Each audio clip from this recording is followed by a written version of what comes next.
Welcome. My name is Lauren Collin, and you are joining the Running Independent podcast.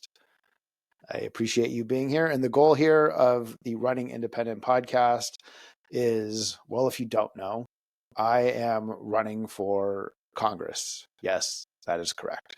For U.S. House, California 34, to represent Los Angeles.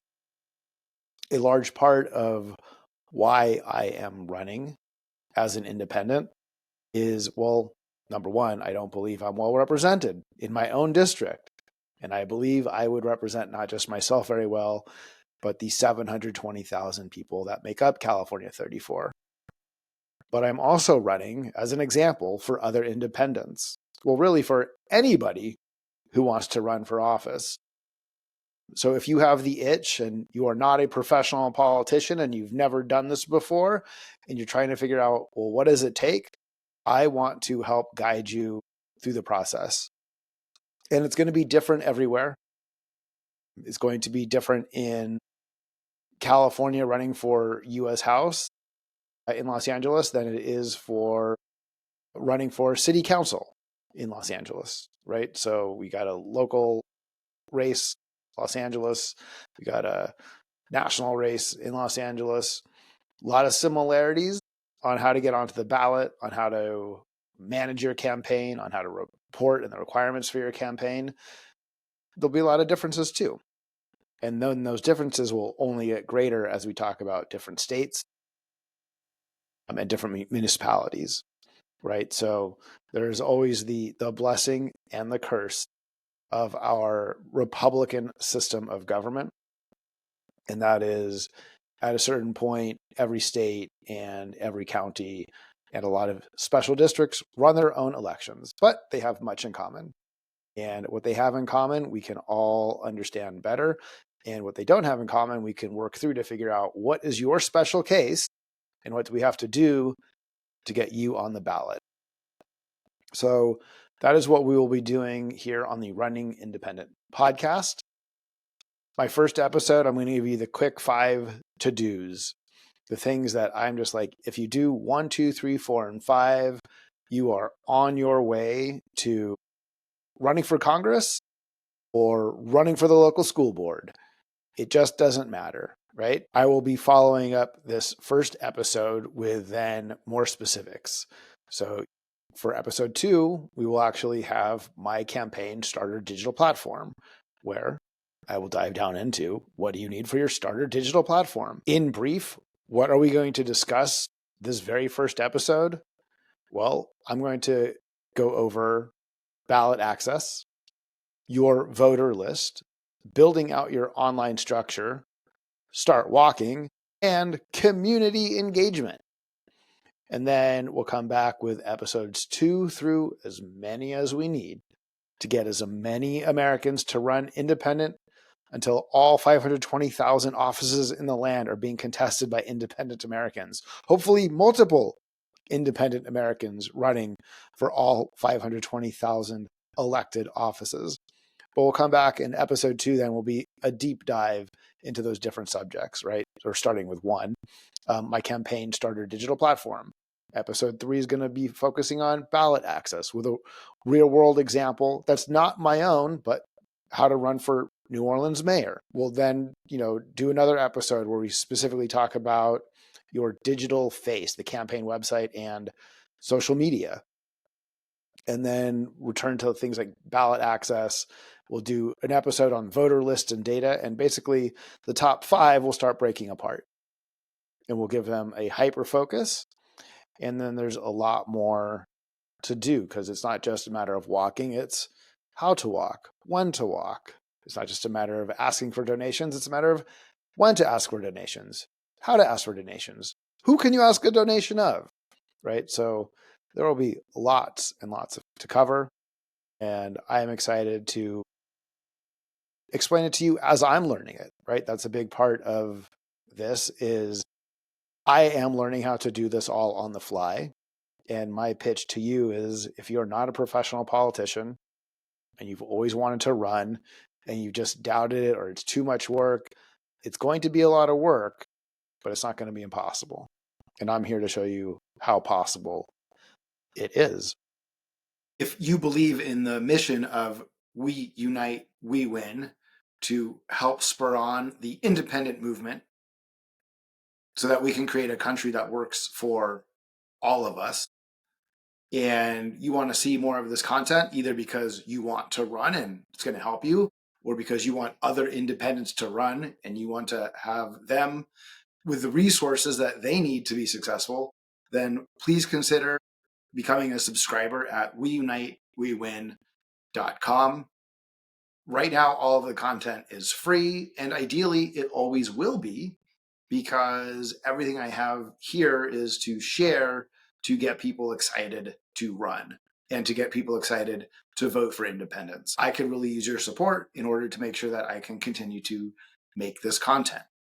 With no further waiting, here are the top 5 to-dos to start your campaign, and we will start with number 1, ballot access. The important thing to remember about ballot access is you will have to ultimately look up the specifics for your campaign, because every state and every county and potentially every single office will have different requirements as far as age, residency, the things you'll have to report if you're going to run for that office, the things you'll have to report if you win that office.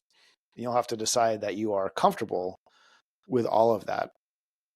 So to get on the ballot, I think where you really want to start is deciding what office you want to run for. It's a great place to start. I have chosen to run for U.S. House California 34, and I will get into more and more of those reasons later and in different episodes. But basically, it was because it was in many ways the easiest to get on the ballot. On the flip side of getting on the ballot, over time, because there are so many people to potentially reach out to, it becomes very expensive. So you might have the case where it's really hard to run as an independent where you live, but we can figure it out and we can overcome the hurdles. But it's going to be relatively inexpensive because you're in a race where you're looking to win a few thousands of votes. Versus for U.S. House, I'm looking to win tens of thousands, if not ultimately 100,000 votes to push myself over the edge. So you could imagine how much it costs to reach that many people. As you've decided what office to run for, the one that resonates with you, that you believe you can make the difference in, you should start to research who is the incumbent. Has that incumbent run for years and years unopposed? What a great reason to run against someone. If you are in one of the multitudes, especially of local districts, where the incumbent runs unopposed, run now. Let's do this together. Oppose them. Get on that ballot, and I'll help you out, and I will help you. As you understand who is the incumbent, if they've run unopposed, if it's a tightly contested district between multiple candidates, if it's one party dominated, all of that good stuff, you'll want to know, again, the elections are in 2 parts, primaries and general. In California, as an independent, I participate in the primary election because we have nonpartisan primary elections where everybody gets on the ballot in the primary, and the top 2, except for president, the top 2 for any office go to the general election. In many states, independents don't have primary elections. The primary elections are only for the parties. And so then while people are battling it out for a party primary and getting their faces known and their names known and spending money and the campaign infrastructure, an independent who has to wait the 2 to 6 months for the general election after the primary is not doing all of that. So it can become a disadvantage. So we'll talk about, if you're an independent who only runs in the general, how can we turn that into an advantage? And then you'll want to ask yourself, again, if you have the primary, how many votes do you need to continue in the primary? And if you have a general election, how many votes do you need to win the general? You'll want to investigate how to appear on the primary ballot. Again, if that's the case at all. But still, that's the place to start. Am I on the primary ballot? Yes or no? Yes. How do I get on it? every state has different reporting requirements for different offices. And it depends not just on your state, but also potentially your jurisdiction within the state. Or again, I'm running for Congress and my requirements are only at the federal level, which in many ways makes things easier and straightforward. Finally, when it comes to ballot access, getting on any ballot is going to take a little bit of money, not just for the costs of paying your local registrar to get on the ballot, but also for your campaign. So you're going to want to start early off with at least the idea of a small budget or some small amount of money that you are willing to loan your campaign from yourself to get going. And also recognizing that most likely you won't get donations for a while, and eventually you will, but you have to be able to start somewhere. Next is your voter list. And I think this is probably one of the things that candidates know the least about. And I certainly would say, as walking into becoming candidate, it is what I knew the least about. And it can be quite inexpensive or it can be very expensive to get your voter list. Much like the amount of money that you'll eventually need to finance a campaign depends on how many votes you need. Your voter list kind of goes the same. If you have a tiny area and just a few thousand voters, your voter list, even if you paid the premium price for those few thousand contacts, would be relatively inexpensive.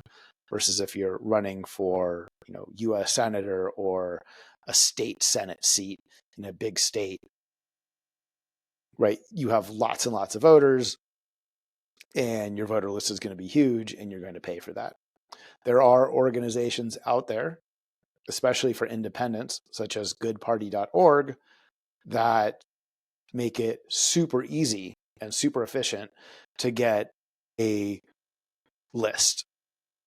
The list that you need to start. Maybe not the list that you hope to finish your campaign with, but definitely the list to start. And again, for smaller campaigns, the one-time list you get is probably more than good enough for an election cycle because you're going to be doing your own getting out into the world, and you will make your list better with real world interactions and meeting people. So along with your voter list is how to manage that voter list. And there are lots of great canvassing apps out there. And ultimately your voter list isn't just for canvassing, which is door knocking, but also getting donations, ultimately volunteers. The voter list gets broken up into many different uses, including canvassing, which is door knocking, text banking, lawn signs, phone banking, volunteers, and really at the end of the day, getting out the vote and making sure that not just that you got out the vote, but the people that you got out voted for you. So that's the grand circle of your voter list. It's everybody in your district for your office that you could possibly turn out. Now, that doesn't mean you still can't try and turn out the not registered or the registered who don't vote a lot, but you'll at least you'll have all that data, and it'll help drive your strategy of how you want to run. The next area that's kind of your top 5 is to build your online infrastructure. And so that's a campaign website, your social media, and a fundraising app. And I did lots and lots of research into campaign websites and fundraising apps. Social media, I sort of am fortunate in having a small leg up in that I've worked in advertising and marketing for a long time. So that's the lay of the land that I understand. And building websites, I understand as well, but then you still have to go build it. There are definitely services out there that will help you that have our campaign website ready to go. Basically a CMS, a plug and play, where if you have some basic skills of clicking buttons, you can build and publish your own website using a template. And some of those are fairly inexpensive. Some of them are very expensive. Some of them are inexpensive and easy to use. Some of them are inexpensive and impossible to use. And you guessed it, yes, some of them are expensive and easy to use, and some are expensive, and you're like, why am I using this? And I will help provide some of the research I have done in a future episode. Ultimately, what I decided, because I have the background and a close personal friend who can help me build the website, is to use a commercial grade website builder. But ultimately, the goal is to make it as inexpensive as possible, especially out the door. And I believe I have achieved that goal, and I can help you achieve that goal. When it comes to social media, sort of the world of social media, for those of you who don't know, is Instagram, TikTok, YouTube, Blue Sky, Threads, Facebook, and X. I don't use X, but you are more than welcome to. There's other smaller things out there, right? There's Pinterest. You can create a Discord board. So there are other ways to connect to people. There's Snapchat, right? There are other platforms. But when it comes to really where people can expect to come across a political piece of content where you're trying to either engage your own voters or engage potential supporters who will either volunteer and or donate to you, it's pretty much going to be Instagram, TikTok, YouTube, Blue Sky, Threads, Facebook, and X. And then the other thing that I have thrown into the mix is a BioLink software, and I'm using Linktree. And you'll need a fundraising app. And like the campaign websites, which I guess I skipped over this, fundraising apps, when it comes to third party, fall into basically three categories. Are you a Republican? You can use this fundraising app or campaign website for politics service. Are you a Democrat? Well, then you can use this fundraising app or this campaign website building app. But you Republicans, don't come knocking. And then there's the people in the middle who are like, you're running a campaign? You need a website? You're running a campaign? You need fundraising? We don't care. Use our product. And that all exists out there. As an independent, it made it easier for me because I don't want to be connected to anything partisan. So the nonpartisan apps that work for everyone are really what work for me too. Next on the list, in the top 5 to-dos to get your campaign going, start walking. The most important thing you can do in the early days of your campaign is nothing. You are going to go knock door to door in the district for the office you're running, and you're going to listen. I hope. That is the most important advice I can be giving through all of these episodes is, of course, your positions. You know what you stand for. You know what you want. And your job as representative is to keep that core of who you are, but ultimately to represent the people of your district. And to understand what the people of your district wants, you have to listen. And it really is an incredibly hard skill to learn, because naturally most of us want to talk or even have a discussion, right? Where I do listen, but then I talk, and then you talk, and I talk some more, right? That's not what you're doing, especially early on when you have this feeling like you have to introduce yourself. The number one way you can introduce yourself is by saying what I'm doing. Hello, my name is Lauren Collin. I'm running for Congress. I want to help. How can I help you? And you get those conversations started, and you listen. And while you're listening, which the skill is to listen, then you have to remember what the conversation was. So I think it's really important that you basically, leave each conversation that you have and make some sort of annotation of every engagement, whether that's through a canvassing app, whether it's through a CRM, whether it's just in your own Google sheet, that you record every single engagement. And also in the early days, it's good just to have a leave behind. I know the first 2 times I walked, I didn't have a business card, but now I just have a business card with my picture, the campaign URL, and the link tree that takes you to all of the possible online destinations for the campaign. You can get 500 business cards for $50. And if you knock on a door and you meet someone in person, it's great to hand it to them to get them to follow you. If you walked up to the door and no one was there, you can still pay off your effort of going up to the door by leaving a rather inexpensive leave behind on the hopes that they do pick it up and they do follow through. And the final top 5, what you should do right out of the gate to get your campaign started, is community engagement.